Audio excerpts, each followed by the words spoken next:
Hola, mi nombre es Jair Peralta, soy del segundo semestre de Enfermería Grupo B y en esta ocasión les voy a presentar un esquema sobre el aparato digestivo. Les voy a hablar sobre lo que es la boca, lengua, dientes, esófago y estómago. Bueno, pues vamos a comenzar. El aparato digestivo es un conjunto de órganos que tienen como misión fundamental la digestión y la absorción de los nutrientes. Para lograrlo es necesario que sucedan una serie de fomentos a lo largo de las diferentes partes de los órganos que lo constituyen. Debemos distinguir los diferentes órganos y a continuación les voy a empezar a hablar sobre lo que es esta parte que es la boca. Y bueno, la boca es una cavidad que se abre en la parte central e inferior de la cara y por lo que se ingieren los alimentos. En la boca encontramos lo que son la lengua y encontramos los dientes. Posteriormente les voy a hablar un poquito más de estos a fondo. En la boca es aquí donde intervienen su contenido las glándulas salivales, que son, lo tengo representado en este circulito de amarillo. Bueno, y aquí en las glándulas salivales tienen en lugar lo que es la masticación y la salivación de los alimentos. Con la salivación y los, y los fermentos digestivos que contienen la saliva, que se le conoce como la amilasa salival, se inicia lo que es la digestión de los alimentos, fomentándose al bolo alimenticio. Después de estos procesos se produce la deglución del bolo alimenticio, que es el proceso mediante el cual este pasa por la boca, la faringe al estómago. Bueno, ahora les voy a hablar sobre lo que es la lengua, que aquí lo tengo representado. Y esto es un órgano muscular situado en el interior de la boca que contiene funciones muy importantes. Sus partes se dividen en cara superior, en cara inferior y en los bordes linguales, la base de la lengua y la punta lingual. El dorso o superficie superior contiene un gran número de diminutas proyecciones estrechas y altas conocidas por las papilas gustativas. Esta está recubierta por lo que es la mucosa que constituye el sistema bucal y realiza nombre de filiformes. Otras formas más amplias y poco elevadas son papilas fungiformes que están más atrás. Hacia la garganta aparecen unas papilas mucho más grandes, conocidas como las caliciformes o papilas circunvaladas. El dorso de la lengua también se encuentra las papilas gustativas, receptores sensibles a ciertos químicos. Bueno, ¿cuál es la función principal de la lengua? Tenemos que es la percepción del gusto por parte de las glándulas gustativas encargadas de enviar esta información al cerebro para asegurarse del origen de la comida ingerida. También tiene la sensibilidad de la lengua extremadamente fina en percepciones táctiles, intervienen en la masticación, las rugosidades del dorso de la lengua junto con el paladar completan lo que es la trituración de los alimentos, intervienen en la deglución de los alimentos, intervienen en la succión y en la fonación y como vía de absorción la lengua tiene la capacidad filtrativa facilitado por el sistema venoso, interviene en la función del aparato protector linfoide agrupado en la lengua y las amígdalas conocida como el anillo linfático de Waldeyer. Bueno, ahora les voy a hablar sobre los dientes, que es, aquí lo representé con un pequeño diente a escala. Y en la edad adulta tenemos 32 dientes permanentes. Los tipos de dientes en los adultos tenemos incisivos y es un total de 8 dientes incisivos. Son los dientes con los que cortamos la comida, es decir, los que nos permiten morder. Tenemos 4 en la arca superior y 4 en la inferior. En caninos, esto se trata de los colmillos y en la boca debe haber 4 colmillos, 2 en cada arca dental y su sifonomía es particular ya que terminan en punta. Tenemos los premolares y estos son las muelas que conforman de punta. Bueno, tienen una forma de punta. Tenemos antes de los molares y estos dientes se encargan de la trituración de las comidas. Cada adulto debe tener 4 premolares. Ahora tenemos lo que son las molares y estas son muelas que en total deberíamos de tener 12, incluyendo las 4 muelas del juicio. Y bueno, ahora les voy a hablar sobre lo que es el esófago, que es toda esta parte. Y el esófago es un órgano tubular de dirección longitudinal, se extiende desde lo que es la faringe hasta el estómago, por lo que es el único órgano digestivo situado en la cavidad torácica. Comienza y termina en dos estructuras esfinterianas, el esfínter esofágico superior y el esfínter esofágico inferior, de lo cual independizan de la faringe y del estómago. Desde otro punto de vista topográfico se distinguen cuatro porciones en lo que los podemos dividir. En la primera porción es superior o la cervical, que ésta se extiende desde el cartílago cricoides hasta un plano horizontal formado por la horquilla esternal. En su segunda porción es una media o torácica, también conocida, que ésta va desde el mismo plano y se prolonga hacia el diafragma. En su tercera porción es la diafragmática y este corresponde a lo que es el anillo esofágico del diafragma. Tenemos igual una porción inferior o abdominal y esta comprende entre el diafragma y el estómago. Y bueno, en el tórax se sitúa detrás de lo que es la tráquea, en el mediastino posterior y está en contacto desde arriba abajo con la aorta, el bronco principal izquierdo y la aurícula izquierda. La longitud media de medida de lo que es el esófago en los adultos es de unos 22 a 25 centímetros aproximadamente, de 5 a 6 centímetros lo que es para el esófago cervical, de unos 16 a unos 18 centímetros para lo que es la porción torácica y unos 3 centímetros para lo que es el segmento abdominal. En su estructura de la pared del esófago, bueno, tenemos que la pared esofágica está constituida estructuralmente por lo que es la mucosa, submucosa y muscular. Y a diferencia del resto del tracto gastrointestinal, esta va a carecer de lo que es la serosa, lo que va a explicar la dificultad de las anastomosis quirúrgicas a este nivel. Bueno, en la mucosa esta está constituida por un epitelio escamoso, estratrificado, no queratinizado, que descansa sobre una membrana basal que la separa de la lámina propia conectiva rica en células linfoides. En lo que es la mucosa esofágica, bueno, presenta a nivel macroscópico un color blanco mate.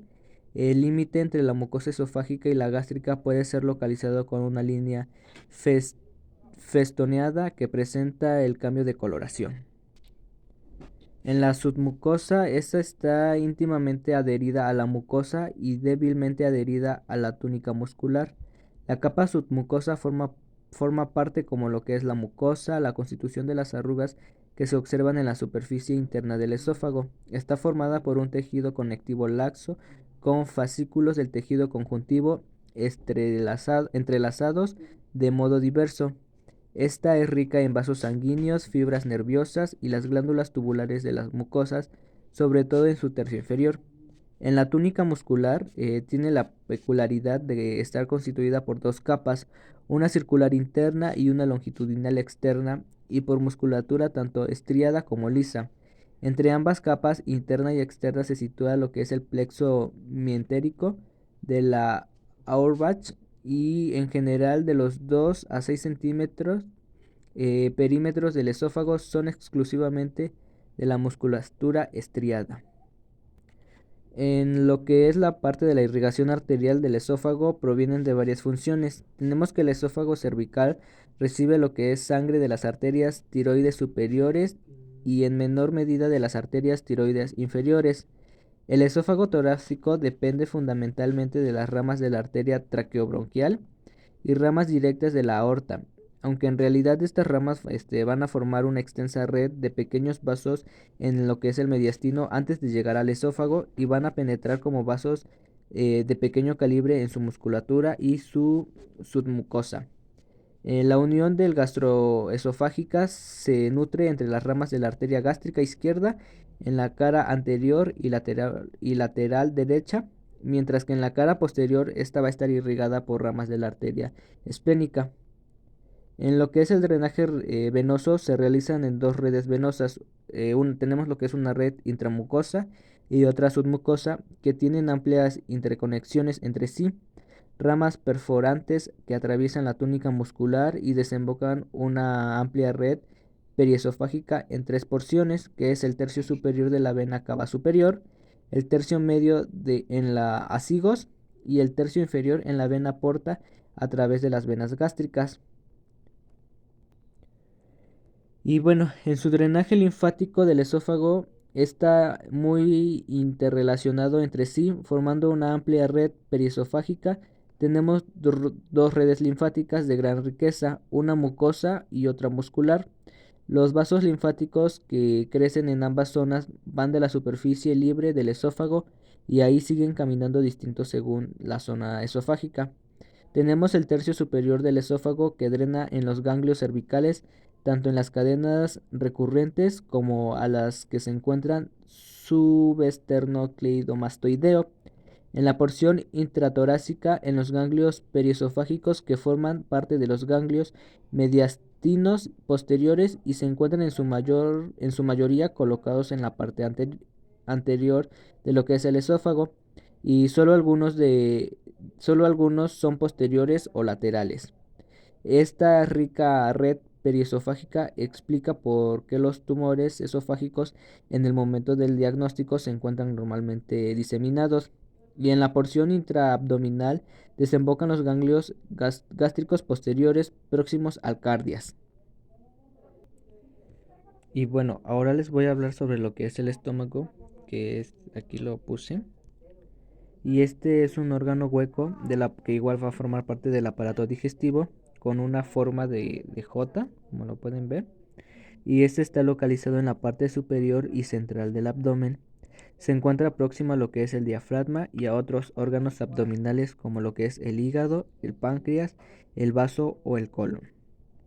La función es que los alimentos, después de ser masticados y lubricados con saliva, descienden por lo que es el esófago, que es así, por el esófago hasta llegar al estómago, donde se mezclan con los jugos gástricos y la mucina.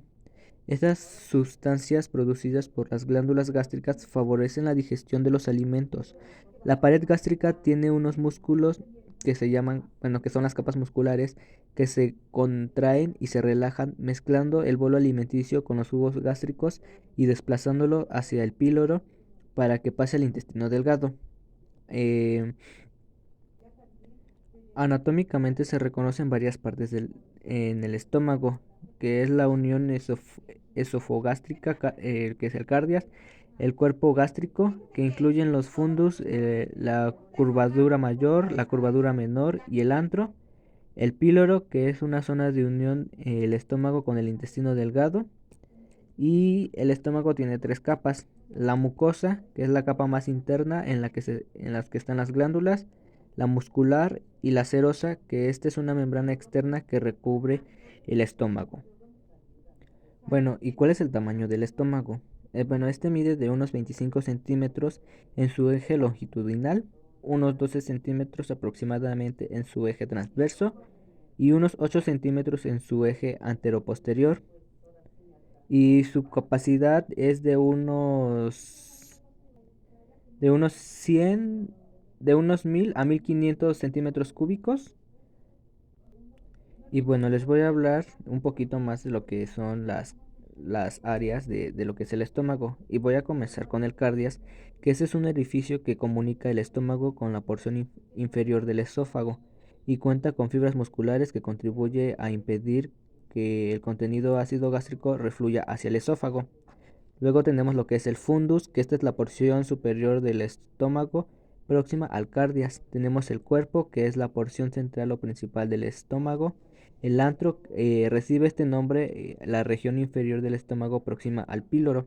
Bueno, luego tenemos el píloro, que está situado entre el estómago y el duodeno, que es un engrosamiento de las fibras musculares de la pared del tubo digestivo que forman un esfínter con la finalidad de controlar el vaciado gástrico y normalmente se encuentra en el estado de contracción, pero se relaja periódicamente en coordinación con los movimientos peristálticos. En su irrigación arterial tenemos la irrigación que corre a cargo de las ramas de la aorta abdominal. El tronco celíaco da lugar a las arterias gástricas izquierdas que recorren la curvatura menor hasta anastomorarse con la arteria gástrica derecha, la rama de la arteria hepática propia que sale de la arteria hepática común, rama del tronco celíaco. Estas dos arterias llegan a formar lo que es la coronaria gástrica superior. De la arteria hepática común surge también las arterias gastroduodenal, que da lugar a la arteria gastroepiploica derecha, que recorre la curvatura mayor hasta anastomoarse con la arteria gastroepiploica izquierda, rama de la arteria esplénica que proviene del tronco celíaco. Estas forman lo que es una coronaria gástrica inferior, y esta irrigación viene completada por las arterias gástricas cortas que, procedentes de la arteria esplénica, alcanzan el fundus del estómago. En su retorno venoso es muy paralelo al arterial, con venas gástricas derecha e izquierda, además de la vena prepilórica que drena la vena porta, venas gástricas cortas y gastroepiploicas izquierdas que drenan en la vena esplénica, vena gastroepiploica derecha que termina en la mesentérica superior. A través de las venas gástricas cortas se establece la unión anastomosis entre el sistema de la vena porta y de la vena cava inferior por medio de las venas submucosas del esófago. En el drenaje linfático del estómago tenemos que el drenaje linfático viene dada de cadenas ganglionares que recorren lo que es la curvatura mayor, nódulos gastroepiploicos derechos e izquierdos y nódulos gástricos derecho e izquierdo, y se complementan con los ganglios linfáticos celíacos y pilóricos. Estos ganglios tienen la gran importancia en lo que es el cáncer gástrico, y hay que extirparlos en caso de que hubiera una extensión de cáncer. Y bueno, este es un poquito de los órganos que a mí me tocaron hablar. Espero que haya quedado un poquito claro con lo que vimos en clase, con las tareas y videos de apoyo. Y eso sería todo de mi parte. Muchas gracias.